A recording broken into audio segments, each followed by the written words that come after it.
Man, I didn't think this one through, you guys. I got this F350 out here.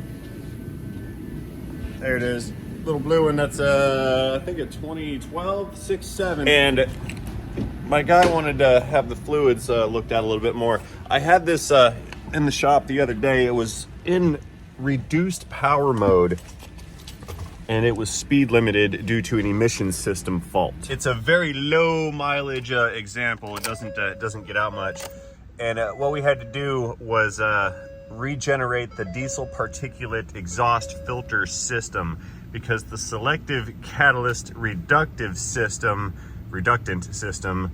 could not perform due to a clogged diesel particulate filter. Low tire pressure. It's because it's cold outside. Starting the engine. Let's see. We're doing a recheck on those codes, which we have none. Yeah, we got a TPMS. That's because it's like 45 degrees outside today. Not okay. Tire pressure cold. Anyway, what we're doing today, and why I'm kind of a super genius, is I decided that today of all days would be a good day to service the coolant on this, since we know we have repaired the exhaust system fault. So let's get under the hood. I'm gonna have to do this on the ground. The shop's full and the doors are closed today. It's a very crummy day outside. But what I want to do, we're gonna drain both cooling systems on this. This particular example has two coolant systems. That's two radiators, and I'll show you why in a minute. It's more emission system stuff. Repowering down. Silence. All right, let's get around under the bonnet here. Yeah, that warning message was gone. So far so good. But what we've got to do today, like I said, we're going to deal a little bit with the cooling system on this particular example. My guy tells me this is the original coolant to the vehicle. Now, we're changing it not based so much on mileage. We're changing it based on age. Like I said, this is a 2015 model, so it's been around for a while. And we are concerned that this coolant may turn acidic in the future. So we're going to get it spilled out of here, and we're going to replace it with some nice, fresh, new coolant. Now, I happen to have an EGR cooler over here in the box. This one's a slightly different example than the one that's outside on that Ford. This is the one that goes to my Duramax. But basically what we have here is our EGR valve. Come out of there. We've got the valve right there. That's the electronic device that opens and closes the actual physical valve inside to allow exhaust gases to move around. Got a coolant passage, another coolant passage. Got a wife unit with some coffee. Hey, yeah, girly. Thank you. I need beverage. Much love, much appreciated. Now, over here on the business end of it, we can't see anything because it's dark in there. Right? Let's apply some illuminations. Look at there. You see that? See all those little tubes? That's for the exhaust gases to flow. Now, those tubes are exposed pretty much to the inside of this tank, which is going to be filled with the engine coolant. So coolant's going to go in there. It's going to fill up all the space between those tubes. That way, as the exhaust gases from the exhaust system flow through this unit back into the intake manifold to be reburned, they can cool off, and we're not going to overly heat our intake charge with exhaust gases. This is designed to reduce emissions such as nitrides of oxygen. Now, the Ford out here, it's a higher tiered emissions vehicle. It's a little bit newer. That EGR cooler came off in 07. Like I said, this is a 15, so the restrictions get tighter and tighter every year, hence larger and larger EGR coolers and more smog equipment. But this is pretty much a dual chamber. There's a flow direction here and a flow direction here. So this is a very massive, large unit, which is why it requires its own radiator and cooling package. So what we're gonna do today is we're gonna drain out those two cooling packages and then refill the systems with fresh new coolant. Now, where are the valves and how do I find them? Ruh-roh. I told you guys it was a cold day today. No EGR cooler on this bad boy. Anyway, we're here for a drain bucket. This is what we need. We're going outside. I'm working in the dirt today. Woohoo! All right, let's stick this guy down there. I'm gonna get my pad and we're gonna roll around on the ground. Okay. I said pad because I have a foam pad version of a creeper. This is an actual creeper with wheels on it. So anyways, what we're looking for in here is the drain valve for these radiators. Should be one on each side here. Bear with me while I find what I'm looking for. No. There we go. There's one of them right there. It's kind of way up there. See that guy? So that's the one for our primary radiator. And that means that the other one on that secondary unit should be right around here somewheres. Where are you, secondary radiator petcock valve? There it is. There it is right there. See that? Right up here. See the bottom of it? Right there. That's the drain portion of it. It's not leaking. It's just wet from water. It's raining today. But the valve portion, the part you're going to turn, is on the other side in the front there. So normally what we would do is we'd go in there with pairs of pliers and whatnot and just get a hold of those valves and turn them a little bit, open them up, and let it drain out. But you can see here, this is close quarters combat. I can barely get my finger on it, right? I mean, that's up there a little bit. The other side is not as difficult to deal with, but this one here can be a real bear. So like I was saying, normally, I'm stuck. Oh, normally we would just go up there with a pair of pliers or whatever, hit the valve, and then have a nice day and we're good, right? But I can't fit pliers in there, so I have a solution. So I stand up and there it is. That's what I was looking for, that thing. A little easier to maneuver than the creeper sometimes. Anyway, back to the solution. Let's go find our solution. I got several thousand of these solutions. Lauren. Let me bust into this box right here. Let me show you guys. This is cool stuff. That's our solution. Very clever solution. You can see right here that little plus in the middle of this tool. It's just a little miniature flat wrench, but that little plus in there is designed to slip over and engage the flats on those petcock valves, and then that gives us just enough leverage to give it a turn to open the valve up. And if we don't have enough leverage, this thing was designed to fit a 1/4-inch drive ratchet in the center of it here, so we can use finger power to turn it, or we can use ratchet power to turn it. And this thing's applicable to all Ford 6.7 diesels, all the way up to the F750s. Good stuff. Okay, we're crawling around again, back under this furred. Let me kind of get myself organized here. So I need to get in a position where I can reach that valve while simultaneously not getting myself covered in engine coolant. Yeah, this is hard. Okay, so what we're looking for, how am I gonna do this here? I'm gonna stick that light in the hole. You stay right there. Okay, so first things first, what I'm gonna do, we're gonna take this little flap thing, kind of push that thing up out of the way, because now I can stick my flanges in here a little bit better. We can get a good purchase on this valve. So you guys saw the size of the tool, and you should know there's no way we're getting a pair of pliers up in that hole. It's just not gonna happen. But this little guy slips on, we give it a tug, there we go. Crack that valve right open, no problem. Let's give it a little bit more. What I'm gonna do is give it a turn until we start to see a drip, and then we'll retreat and throw the bucket under here to drain. Now see that valve?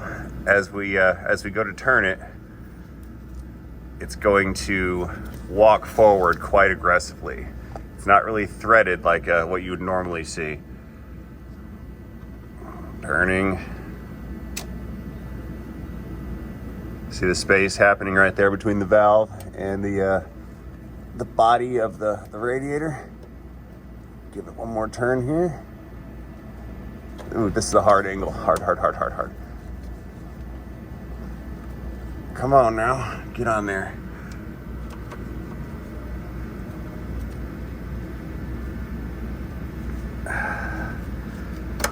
Oh, almost had it.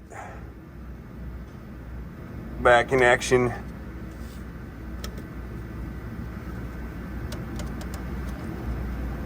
Oh, there it goes.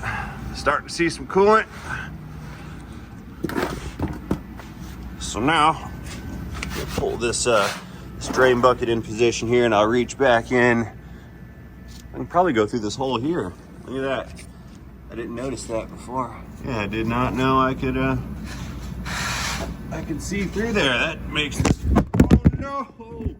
I'm trying to get in there to get my hands on this thing. I don't know if I can reach it through the wheel well right here. That's a little tough. Let's try it like this. So I'm laying down. Get a hold of that guy again. Water dripping on my face.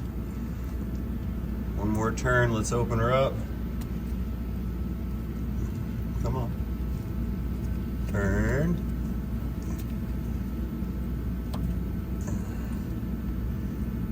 And now we're flowing.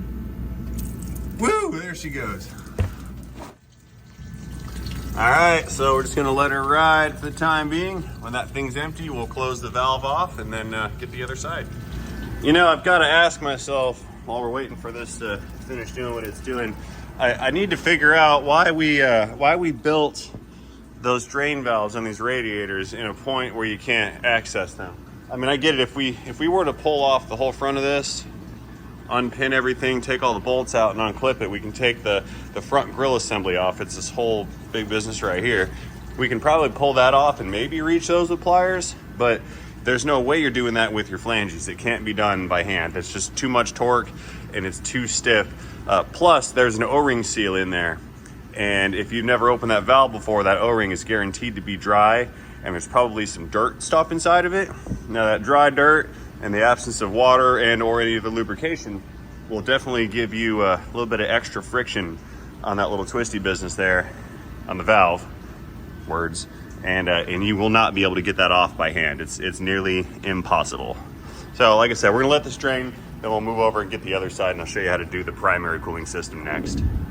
A real quick thought side note, since we're on the topic of 6.7 liter turbo diesel cooling system issues, there's a known fault with these steam pipes right here. This guy right here, this whole assembly runs to right there, comes this way, runs over here, makes a connection with a union, goes into the radiator over here.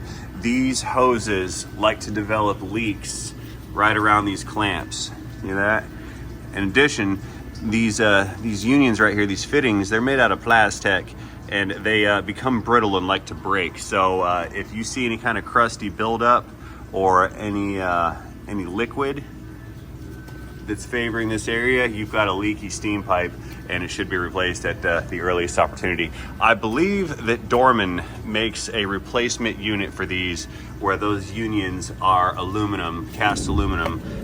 You know, this should have said impossible job made easy, not tough job made easy, because this is an impossible job to do without a tool. And I don't believe anybody else out there in the world is making this particular tool. These are made domestically. They're made up in Georgia. Monticello, Georgia, never been there. And Winder, Georgia, also never been there. Yeah, these were designed by a Ford technician. He works on the 6.7s. You can tell it's purpose built because it barely fits in there as it is, and it was made to do just the one thing. I do believe these may or may not work on other petcock valves. I am in the process right now of an add-on for this, so I kind of want to turn this into a master tool and then use those little slots there to accommodate and meet up to different petcock valves and different radiators. So I'm thinking one day in the future I can have this sold as like the master tool, and then have the other adapters be complementary tools. Kind of like I don't know, kind of like specialty socket sets where you've got your master tool and then you've got all of your specialty tools that fit in with your master tool. That's sort of the concept floating in my head. What do you guys think about that? I think it might be a good idea. But anyway, I've decided, since I have a whole box of these, I'm just gonna bust out another one, and then I'll just go and start on that second radiator right now instead of waiting for the first radiator to drain. I'm going to need to steal another drain bucket. How about this one? Looks good to me, I'll take that one. hood prop. Yeah, that thing's still draining over there. It's gonna take a while. All right, going back in on the driver's side here. This one's gonna be a little easier, I think, because our valve's right there in front of us. Yeah, there she is. But same concept. You slip that guy on like so. Give it a tug. A bit of rotation here. I'm going slower than I have to. So now we're working against that O-ring. Kind of reset a little bit. See how it pulls outward.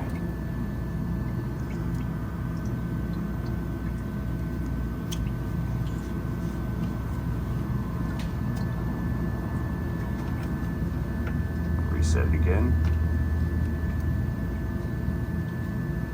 Here comes our drip.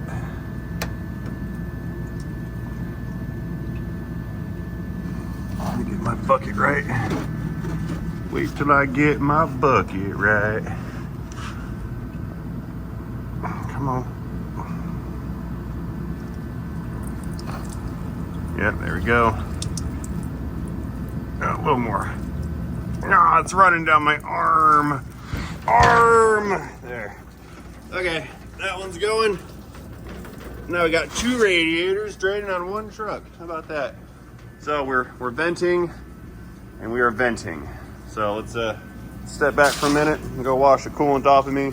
When these guys are done, we're gonna close them up and refill them. All right, 5-minute recheck. Primary radiator is still going, and secondary radiator is drip drying. So let's close up our secondary. This thing's soaking wet. Push that back. There it is. Yeah, how did I reach this now? I can't figure out how I was reaching it. Try to go in. I'll tell you what, I don't want to lay down over there anymore. I'm gonna go through there. No, I'm not. That's too far away. I mean, I see my tool. It's so shiny. Yep, laying down again. I'm getting dripped on. That's the downside to working in the winter. You get dripped on. Like I don't feel bad for the snow people because they get dripped on constantly in the wintertime. That's all that ever happens is you bring a car in covered in snow and then it melts while you're in the shop. It drains all over you.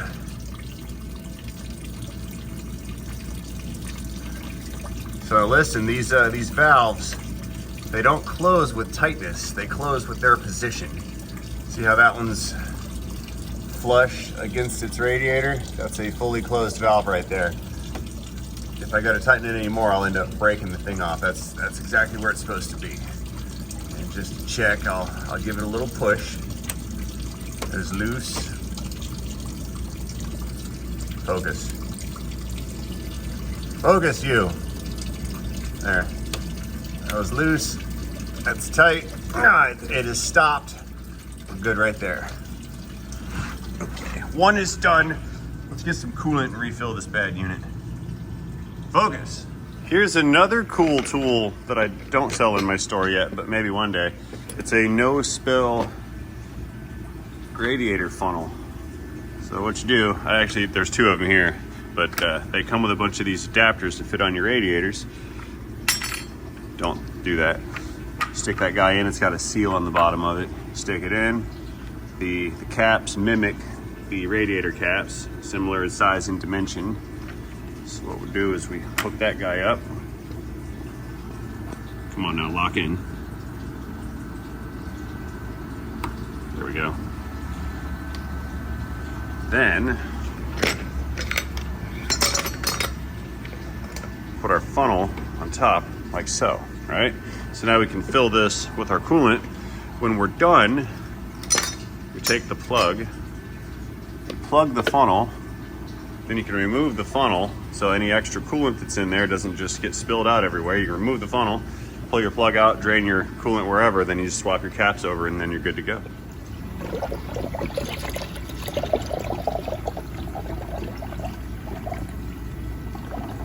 Fill it on up.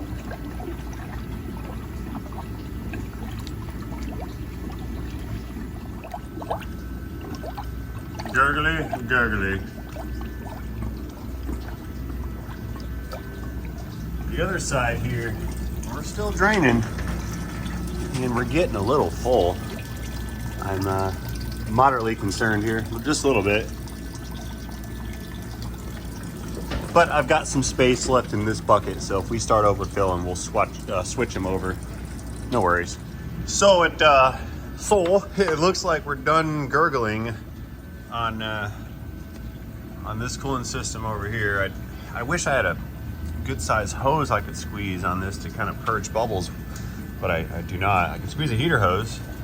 I don't think that's gonna do it. No. Maybe they self-purge. Isn't that cool? Look at that. The different coolants. One's warmer than the other one. It's pretty fancy. Yeah, I was squeezing the heater hose. So anyway, now that this one appears to be mostly done, what we're gonna do, plug up a little hole. All right, give this guy a twist. Now what I shall do is we'll just take it and stick it right over here in that surge tank. Stay. We'll save that one for later.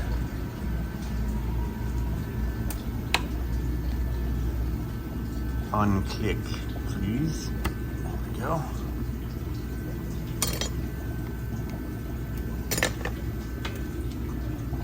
There's our coolant level.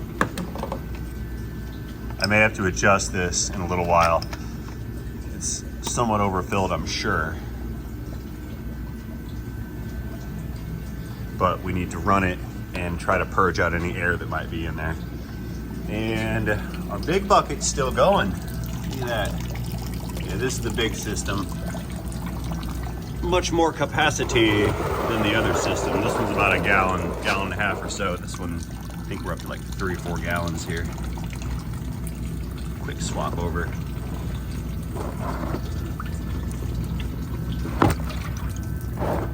There.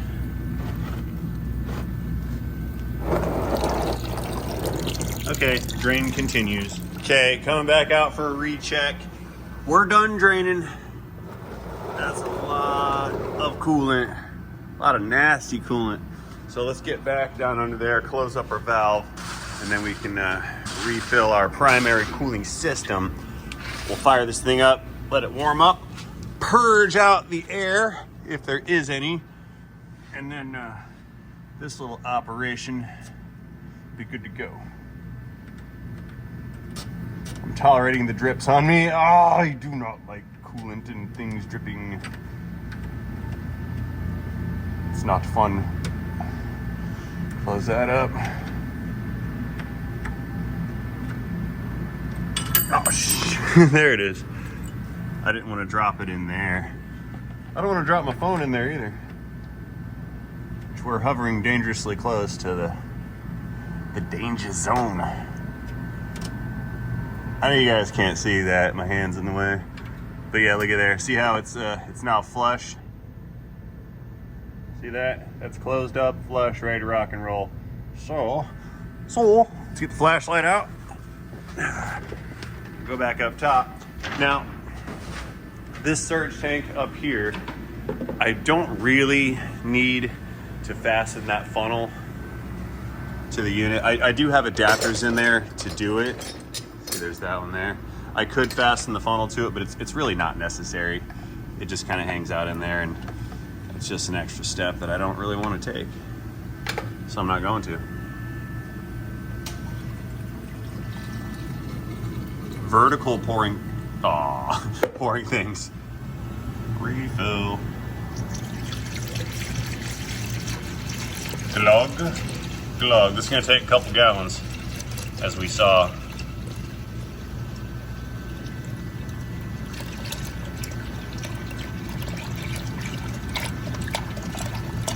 1 whole gallon.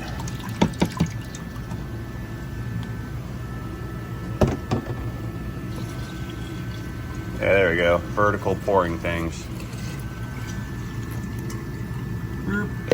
That was fun. Okay, so we're in it for just over 4 gallons. Now that's a slightly overfilled surge tank, but again, we allowed a little bit of space for some air bubble purging. Grab my ignition interlock defeat device here. Fire it up. This is live.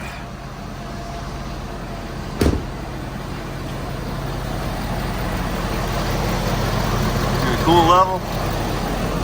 This one, we're leveled right there. So we're gonna hang out, let this thing come up to temp, and then we'll recheck it in a minute. These guys can go back in the vault. Oh no! I dumped it over. Don't do that. There we go. Alrighty, folks. I think that's gonna be about enough for this particular video right here. We still have a good coolant level. We're just above the max right here. There's our line. A little overfilled, but I know there's a little bit of air in there. I need to take it out and drive it a couple times, recheck the levels on both of these guys. This one's still at its full mark right here on the EGR. Oh, that one went down a little bit. Yeah, see it? So I need to fill that one up some.